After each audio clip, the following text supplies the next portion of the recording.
Hello, my name is Chris Worthing.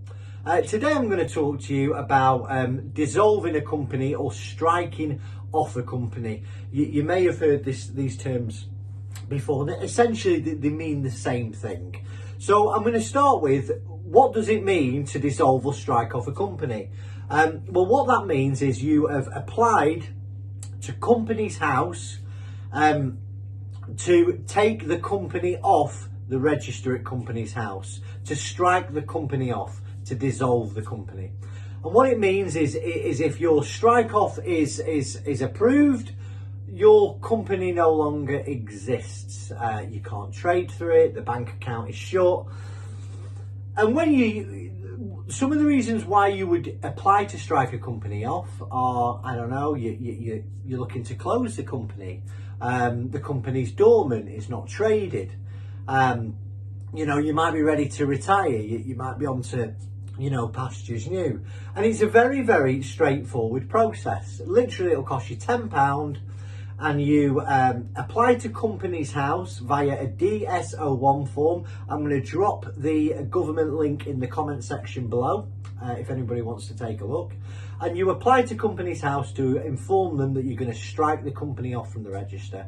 And as long as nobody objects, 3 months later, your company will have been dissolved and it will be no more.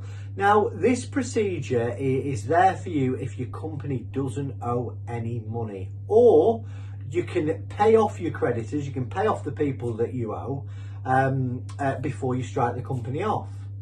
Now, I had a look on Companies House website just before I did this video, and they make it very clear that you cannot strike, that they don't approve of you striking a company off with debts. However, if your company has debts, let's say it owes HMRC some money, and the company has no assets, it has no money in the bank, you cannot afford to pay for the liquidation out of your personal funds, then you may want to consider writing to your creditors to let them know that there's no money available, there's no assets, and I want to apply to strike the company off. I'm just letting you know. And you can invite them to say, listen, if you want to pay for the liquidation fees and appoint a liquidator to close my company, be my guest. Most of your creditors won't be interested in doing that, and as long as they don't object to the company strike off, after 3 months after putting your DS01 form into Companies House, your company will be struck off. It could still be reinstated. It is not something that we advise, but it is an option that people use. Now, this week I've had a couple of calls with people who've said, listen, would I be able to strike the company off if I've taken a bounce back loan? And the answer to that is very, very unlikely. Sadly, we don't think that's going to be able to happen, because the bank are going to object against you striking that company off.